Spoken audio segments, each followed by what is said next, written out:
So Gautam is an Ironman, and he has completed the grueling 3.8 kilometer swimming, 180 kilometer biking, and 42.2 kilometer running in 13 hours 24 minutes. So let's hear the story from Gautam. Gautam, over to you. Okay, thank you so much. I just want to make sure everyone can hear me. I can hear you. Excellent. Perfect. All right. So thank you everyone for coming to this webinar, and hope you enjoy the story. So this story is very much about my journey to an Ironman, and it very much covers all the training that I do leading up to the race, of the training that led up to this race, and finally the race itself. So starting off with sports for me was always a very key part of my life. From a very young age, I was always into sports. My parents had to drag me out of the playground and bring me back home to do any studies. So sports for me was always, it was joy, it was happiness. And I'll be playing a lot of sports. So throughout my childhood, I was very involved in badminton. So I did state level badminton when I was living in Jharkhand. I was also very active in basketball and volleyball and other school sport events. And finally, football. I was very, very involved in that, especially after I moved to Australia in 2008. I started to play a lot of football, and it became a big part of my life. And it was only when I started to pick up a lot of injuries, mostly because it was a lot of contact sport, and I was as much as I was a very fit person, physically I was not the most well built. So there were people who would push me quite easily, and I would get injured quite often. So for me, 80-kilometer bike ride before, and I have done a 4-kilometer swim, but that was only in the swimming pool. It was never in the ocean. So for me, there was a lot of first on the day, and so like mentally I had to prepare myself for that. So in terms of training, so you start training roughly from 12 to 20 weeks before the race, and you gradually increase the intensity of it. And in between, you tend to also have recovery spaces. So your body gets to recuperate while it's actually, otherwise it's going to not be able to get through even the training period. So for a lot of people, they actually say just getting to the start line of the Ironman race is such a big achievement, because getting through the training is actually more challenging than the race day itself. And roughly this is what the training looked like on a weekly basis. As you can see, every day there was some sort of training that you'd be doing. You'd do something before work, you would do something after work, and on the days where you see there's a bit of gap, or like say Tuesday evening, you try to do either some yoga or some stretching just to make sure that your body is still in a good shape. So literally every day you're doing something, and especially Saturdays were one of the most challenging days, because that's the day when you're not working, so you can actually go out and really put in a 8-hour training day and do like a long bike ride, and then follow that with a short run, or you can do like a shorter distance of swim, bike, run, so your body gets used to transitioning between all the three. But overall, Saturdays were generally the more difficult days that were always in the training schedule. The other thing that we all got very, very comfortable with was a 4:30 alarm. So this says 5 o'clock, but every morning at 4:30, I would be waking up and going out for either a swim, a bike, or a run. So it is just something you would have to do. We'd finish it by 7 o'clock so that we'd come back and we'd be able to get ready and go for work. But you kind of just get very used to waking up that early, to the point now where even right now, I don't use an alarm and I still wake up at 4:30 every morning. And then I tell myself I can go back to sleep, but then my body is just tuned into that of waking up early and going for training. So on a monthly basis, when I was training, I was doing about 1,000 kilometers of cycling. So that's all the way from Jamshedpur to Agra, in a way. And for my friends who are seeing this from Australia, that's almost cycling from Sydney all the way past Melbourne and going up to Port Arlington, Geelong. That's how far on a monthly basis you were cycling, as well as 250 kilometers to 300 kilometers of running and about 20-30 kilometers of swimming. And the challenge actually came from when you had to juggle all three. So you had to make enough time that you were getting each of these the training that it needed, because otherwise on the day you would really feel it if you were not training for certain things.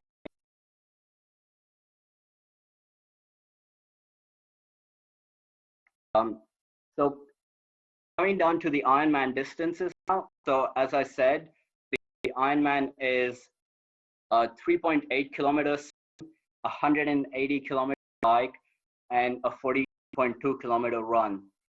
So in total, that's 225 kilometers.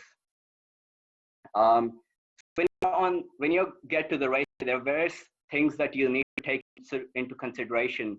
So as you're racing, you need to see how you're going with your energy, how much distance you have left, what's the environment like, is it raining, is it windy, because the race is going to continue irrespective of all of these variables. So you need to we constantly go through the calculations of how far do I need to still go, how much energy do I have, how much nutrition do I need to have. So with nutrition, as you can see, these people over here, they like handing out either drinks or energy gels or bananas. And you just grab it as you're cycling past. You don't stop. You grab it and then you eat and you drink while you're cycling. And so you get one of the things that we need to do when we're training is to actually get ourselves and our stomachs used to eating food while we are either cycling or running, because on the day you need to be able to do it. When you're doing about 15, 16 hours of racing, you need to have food, otherwise your body is just going to give up. So what we need to do is you need to practice with nutrition and see what nutrition fits best with your stomach, because the last thing that you want on the day is a stomach upset, because that's going to really put you in discomfort. And if it's really bad, you probably won't even be able to finish the race. And finally, the other thing is heart rate. You want to try and control and maintain your heart rate, because it's a long race. You still need to be able to go through the whole thing. And so unless you keep a steady heart rate, it's going to be really difficult for you to keep it going through the entire day. And one of the good things that I was able to do was throughout the entire race, I maintained an average heart rate of 135, which I was really happy about. So coming on to the races itself. So remember how I said I started swimming only in December of 2016. So then in 2017 of May, I did my first half man. So that was 1.8 kilometer swim. It took me about 56 minutes. 90 kilometer cycling. It took me about 3 hours and 12 minutes. And then a 21.1 kilometer run, which took 2 hours, 5 minutes. So overall, I actually did pretty well because, as I said, was always my biggest concern, and I actually got through that. And after that, I really enjoyed the other two, and I was able to make really good time. So I did a total of 6 hours and 10 minutes. Moving 1 year forward, 2018, I did full Ironman. So this was now doing a 3.8 kilometer swim. I did that in 1 hour and 40 minutes. So again, when you're doing a swim, you can't really stop because there's really no place for you to stop. So you kind of keep going the entire time. So after the swim, I got on the bike. I did a 180 kilometer bike ride in almost 6.5 hours. And then after that, a full marathon, 42.2 kilometer run in 5 hours and 4 minutes in a total time of 13 hours 24. Oops.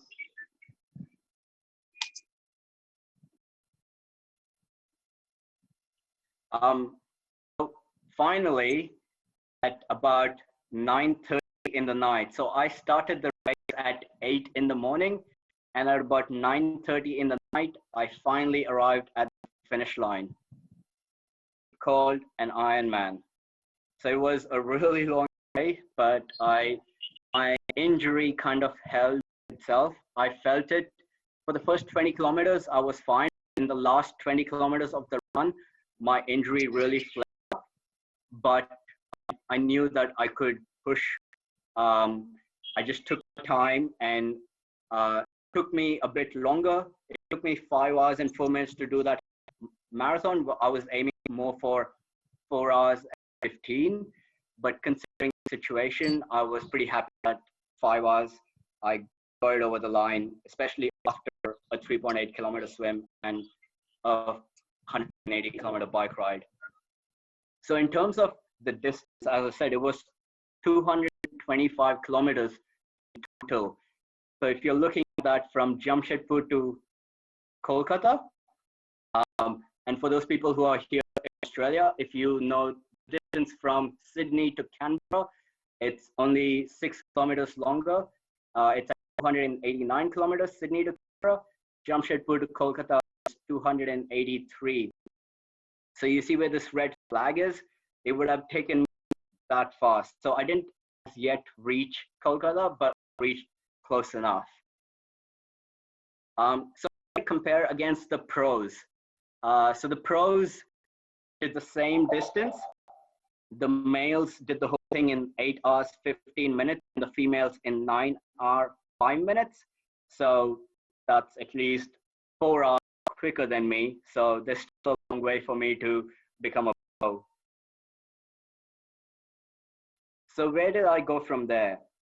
So that Ironman race was in May. After that, I went and started to really enjoy endurance events, and numbers actually started to not scare me anymore. The number 250 kilometer bike ride was, I was like, yeah, I can totally do that. And so I signed up and I did this race. It's a very popular race here in Australia. So it was 250 kilometers of cycling, and it took me a total of 8 hours and 30 minutes to do that. And like I said earlier, like you can't again completely train. You can't again completely train for a 250 kilometer bike ride. So the longest I had actually trained for this was only 160 kilometers. And mentally, I knew that the last 90 kilometers would come. I was not scared of the last 90 kilometers. And yeah, sure enough, on the day, I got through to the finish and did in 8.5 hours. So how far did I get again to? How close did I get to Kolkata at this time? So if you see the orange flag is where the 250 mark is. So it would have taken me to that point. But because I'm crazy and I do all these crazy events, I decided to cycle to the start line. And so there's an extra 22 kilometers over there. And so I, in fact, ended up doing 272 kilometers. And so according to that, I was very close to Kolkata, and I would be very close to getting to Canberra from Sydney.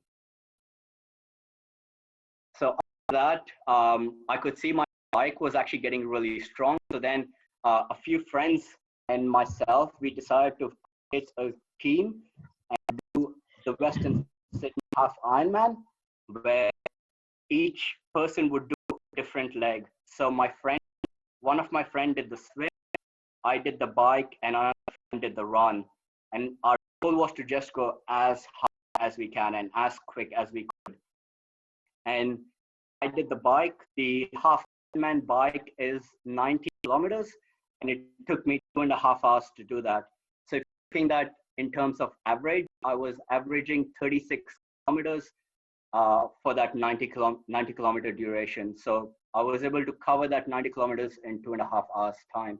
And as a whole, we did a phenomenal time and did the whole team cross the line in 4 hours and 42 minutes, which compared to when I had done it individually was 6 hours and 5 minutes. So you can see the difference there. And you can kind of see from all of this that I've been starting to enjoy and kind of like endurance events. And so another event that I recently was able to cross off my list was my PhD, another endurance. So I completed another endurance event this year in Feb and submitted my PhD. So I don't know where this is going to take me after this. But if you ask me in possibly a few years' time, I probably will have gotten that flag up to Calcutta or even past that. So in close, what I'm going to do is I've just got a very short video. What I'll do is I'm going to play this short video for you guys. Hopefully it's going to come through towards you guys properly.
that's it.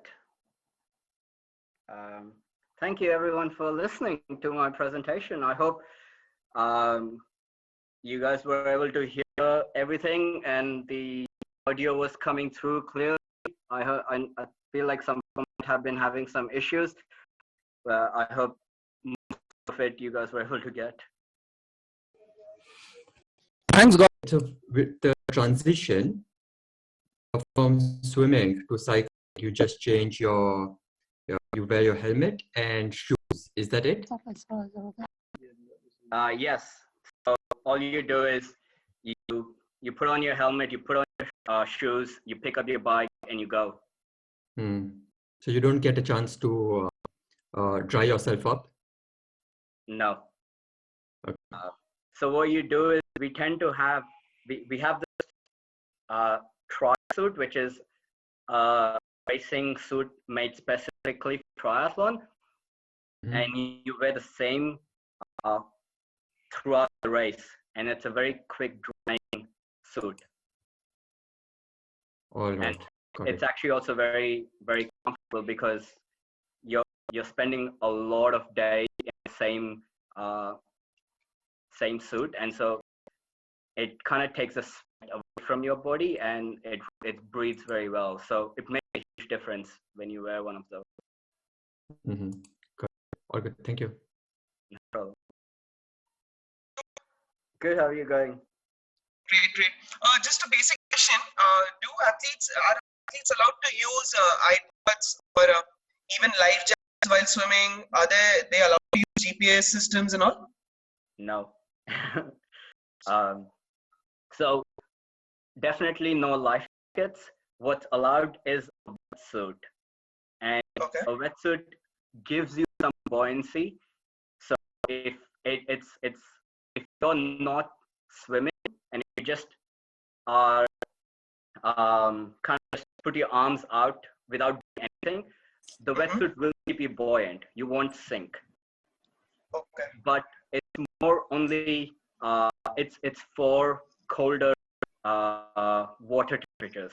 So it's very dependent on water temperature. If the water temperature is above 23 degrees, wetsuit is not allowed.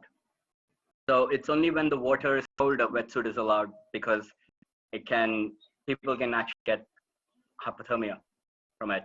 In terms of iPod and stuff, absolutely not. It's not allowed at all, because they want people to actually be aware of what's happening around them, especially if they make any calls for safety reasons, etc. Plus, it's very much you kind of need to get across the line by your own volition in a way, like music and all. They're not allowed in this. Okay. Understood. One more. It'll be a very silly question, but I just wanted to know, how do you guys take loo breaks? What? Oh yeah. Okay. So what happens is those aid stations where where I showed you could collect water, banana, etc. What they have is a portable toilet. Okay. So if you need to go to the toilet, you just get off your bike, or if you're running, you just take a break, go to the toilet and come back. But your time is still ticking. So that's why what most people, especially the pros or the people who are trying to qualify to represent Australia or their own country, nutrition, that's where it becomes really important, because you don't want to drink too much. You want to be careful about what's your frequency of drinking, what's your frequency of eating, so that you burn as much as you take in.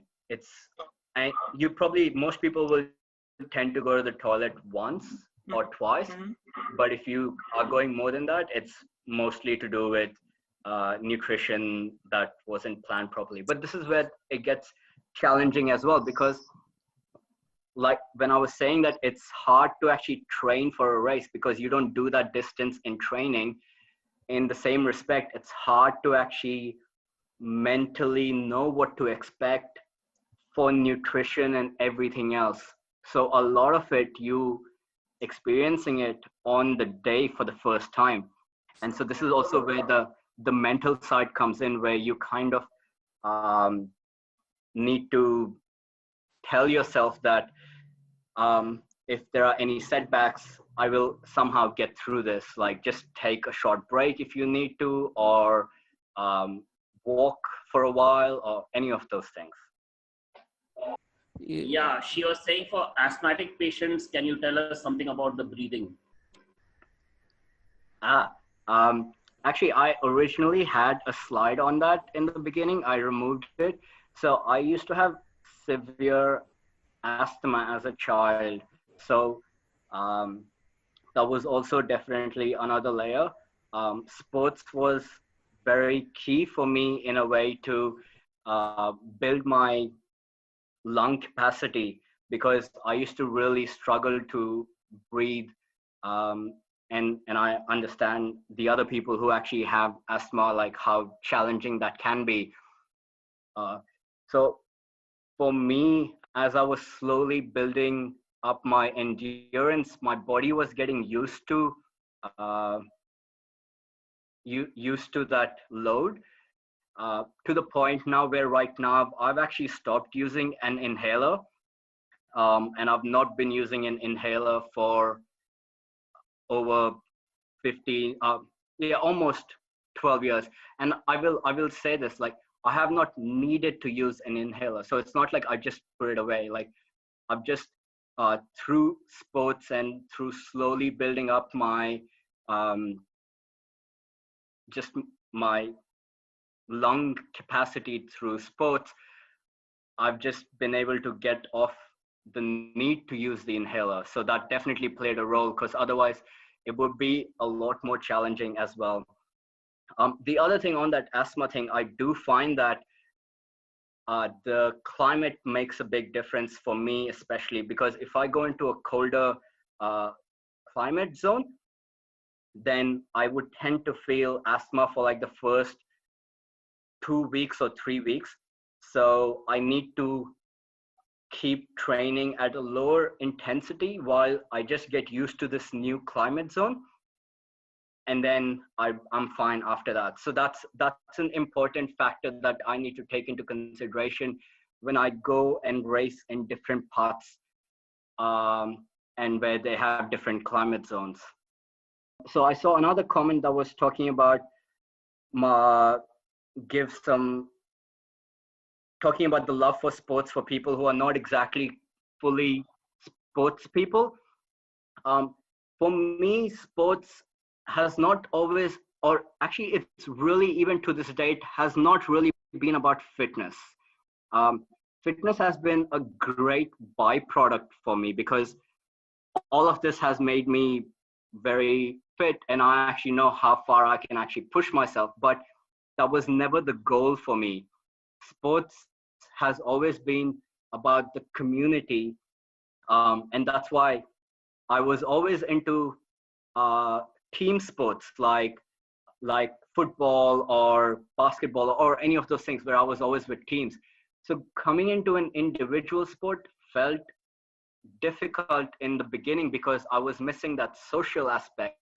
But then I joined a club where we were training together and we raced together. And so I would, like, especially on days where you're so tired because you've been training on a daily basis, and your alarm rings at 4:30 in the morning and you need to go for another training session and you just don't want to get out of bed because you're so tired. It was on those days especially where it was going out and training with my friends is what really helped me. And so for me, sports has always been about the community and being around all these other people who now become like a family because I've spent so much time with them, and we train together and we do so many things together. So I would say for somebody who is not exactly or totally into sports, to try and see if you find enjoyment being with other people, and see what you can get out of sports instead of actually seeking out losing weight or losing or gaining fitness. That will, irrespective, become a byproduct. You're going to get that no matter what.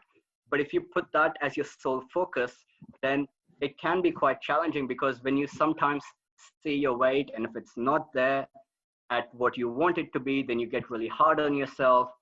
But if you're just going out to like enjoy it and just having fun, then you will get up and you will go and do sports. You'll go and enjoy the time with your friends, and then slowly but surely, like whatever your other goals are, which is to either get fitter or reduce your weight or any of those other things, they're going to become they're going to be part of your life, because it just, sports does that. As well as food. One of the things, like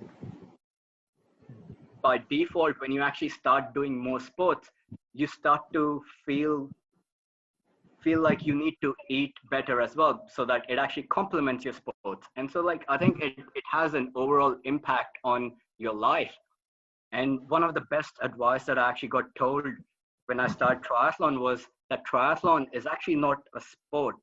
It's more of a lifestyle choice, because you choose to be more organized. Because when you're training so much, on Sundays, we cook for the whole week. We do everything that needs to be done, so that our week is very organized, and we don't waste time with having to like cook, etc. And so in a way, like, your whole life gets turned around and your whole life gets organized.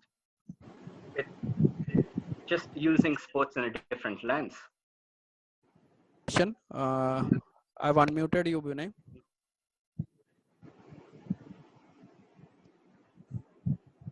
I think I'm not able to unmute you. Vinay, you can unmute yourself and yeah. Yeah, but just in, is it okay? Very much, Gautam. Indeed. No worries. I just have one question. Sure. You know, I have a problem in getting early up in the morning. You know, I'm not able to get up early in the morning. So, is there any technique to at least get up at around 4 a.m. in the morning? Well, so getting up at 4 a.m. in the morning is not. Well, getting up at 4 a.m. in the morning is definitely not a requirement. Yeah. But it's so the thing is, another very important point with sports is that there's possibly a misconception that when you need to do some sort of training, it needs to be 1 hour, 2 hours, or something long, where the reality is a very effective 30-minute session is going to be more effective in a way than if you just do like a 2 or 3 hour session. So I would really recommend having a look at high intensity interval workout. So what that does is, you're doing like only a 20-minute or a 30-minute session, and you're just going really hard. And what you're doing is you're training your heart rate. And a lot of what we do with our training with Ironman is we train for our heart rate, because, as I said, we can't train the 180 kilometers or a 42.2 kilometer run. But what we do is we actually train at a higher heart rate, at that higher intensity, so that when we actually bring the intensity of the heart rate down and the intensity of the race down, you can actually endure that longer. So a very effective 20-30 minute will actually be as effective as somebody who's even doing like a 2 hour each day. So you don't need to wake up in the morning. You can do it after work, and it's about using that time and using it in a way that it's actually being effective around your schedule. Because the reality is, not everyone is a professional, and not everyone can actually do this for a living. And Yeah. so it's about trying to like just find the time around your work schedule to just do whatever you can. I know people who've actually struggled to do even as much training as I did, but they crossed the finish line because they kind of just took their time on the day and they mentally were prepared. The mental side is so important. Like, it's hard for me to explain how important the mental side is. Yeah.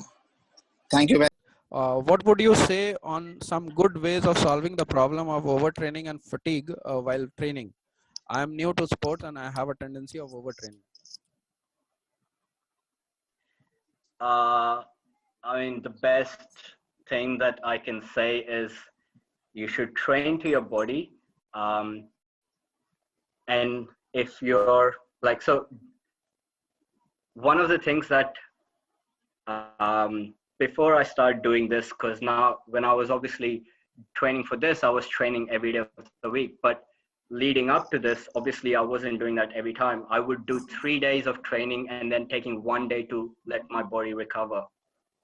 So obviously I would say listen to your body and see how it feels. But if it is something that's a struggle and overtraining is an issue, I would recommend looking at training programs or training plans and following that, because then they actually factor in the rest. Resting is so important, and it's almost the irony, because generally you think if you just keep training more and more and more, you'll get fitter and fitter and fitter. But then if you don't give your body time to rest, it doesn't have time to recover.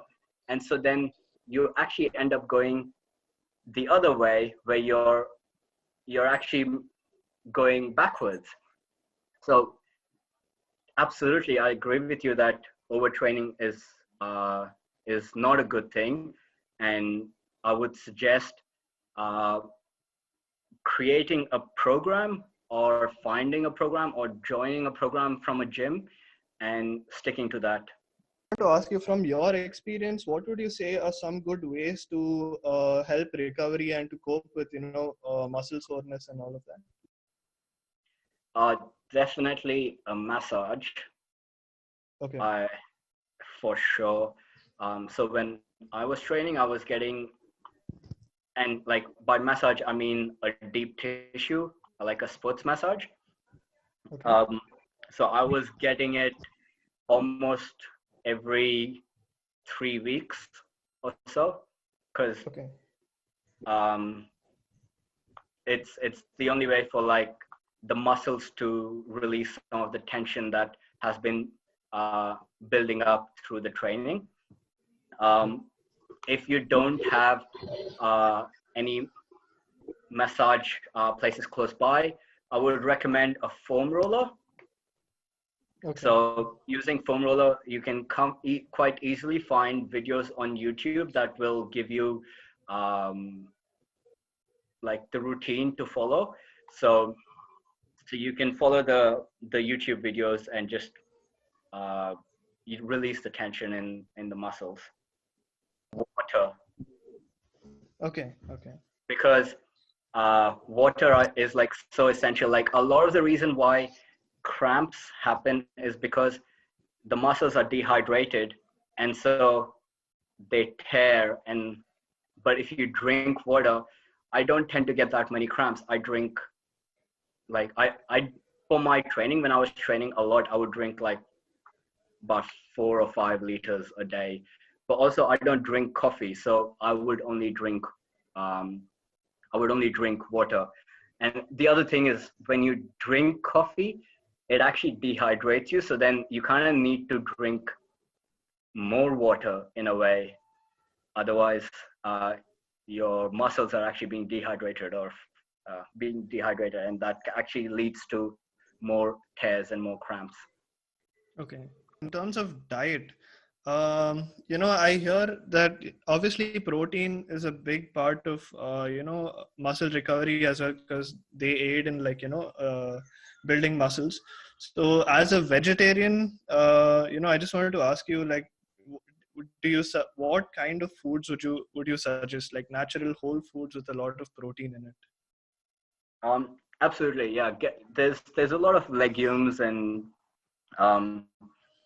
that like you can get in vegetarian food that will give you the protein. There's again this thing that you need to be a meat eater or like a high protein eater to be able to do something like this. I know quite a lot of people who actually are vegetarians, even vegan, who have done an Ironman. So I don't have an exact answer because I don't really have a nutrition background to actually give advice on that. But I would definitely say, if you are highly concerned, definitely go and speak to someone who's got that experience, or otherwise you can find information online of people who are vegetarians and what kind of nutrition that they use. Okay. And did you use any kind of whey protein or any kind of supplement as such during your training? No. Okay. I don't. So I definitely don't have protein shakes or any of those. Okay. Even when I was training, like when you cycle, you have these energy gels that you can have. I don't. I try to, like, for me, I was always having bananas. Like I was trying to have as much natural food as possible because I knew my body was quite comfortable with natural food, and so I would just eat a lot of fruit. Fruit is actually really good because it actually gives so much. It's so good for your recovery. Fruit, I would highly recommend. I was eating so much fruit during the time. Vegetables, just mixing, instead of eating the same vegetables all the time, mixing it up. Carbohydrates like pastas and things like that is also really good. But I can't really give a more specific advice because that worked for my body. It doesn't mean it's going to work for everyone's body. True. Yeah. What made you pick up Ironman, considering you have a medical history in asthma? So when I actually chose to become and pursue the path of Ironman, by that point I was perfectly fine. So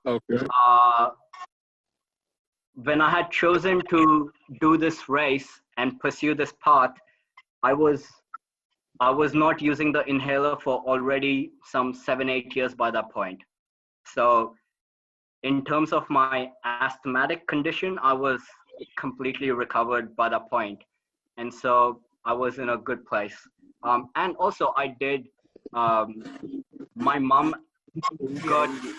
spoke to a doctor and confirmed from the doctor, and the doctor also said that it would be fine. And so we did get some medical advice as well before I pursued it. Right. Like, but why Ironman? Why Ironman? That's a good question. Definitely, I watched this documentary. Like, so the real answer is that I watched this documentary on the TV of the Ironman race, and I was seeking for a new challenge in life, and I saw that, and I was like, maybe that's my new challenge. Like, I love sports, and I love to always push myself and see what more I could do. And so then it became a good challenge. As well as that, I realized that I was actually not learning to swim, even though I was in Australia. And so by forcing myself to do triathlons, I figured this would be the perfect way to force myself to learn to swim. And so I had an ulterior motive of, I wanted to make sure that I could swim, and I wanted to learn to swim. And the whole idea of triathlons came about because I saw this video, this documentary on Ironman, and because that's what sparked the whole thing, I needed to kind of go after it and finish it, because for me, that was the only way I could kind of say, yes, I have done it. This was what I wanted to do, and I'm now comfortable to swim in the ocean. And like, I've gotten over the fear of the water, and I can like go and do like a long day of cycling, and I can enjoy it. You know. I have done a couple of Olympic distance triathlon. I have an ankle injury and it hurts towards the end of a run. Do you think it's a mental barrier or it's really can be overcome? It's a very, very hard question to answer, because obviously I don't know the extent of the injury. I can't see the injury, or how frequently it happens, or any of those. Honestly, I'm probably not the best person to give you advice on that. I would say go to a physio, and then they would be able to tell you if there are certain exercises that you can do to really strengthen that ankle, and then after that, you probably would be able to, like, once your ankle is strong enough and it's actually recovered, then you might be able to like go ahead and do a half Ironman and a full Ironman. But I would seriously suggest going to a physio for that advice. I'm not really in a place to actually say if that's a mental thing or if it's a more serious injury. Activity, we will bring more webinars for all the sports enthusiasts, the professional sports athlete, the amateur, the school sports teachers, and for everybody. If you have any feedback, do let us know. We would like to improve. If you want to get update on our next webinars and seminars, please like our Facebook page. You can search on the Facebook as SPARDHA Jamshedpur.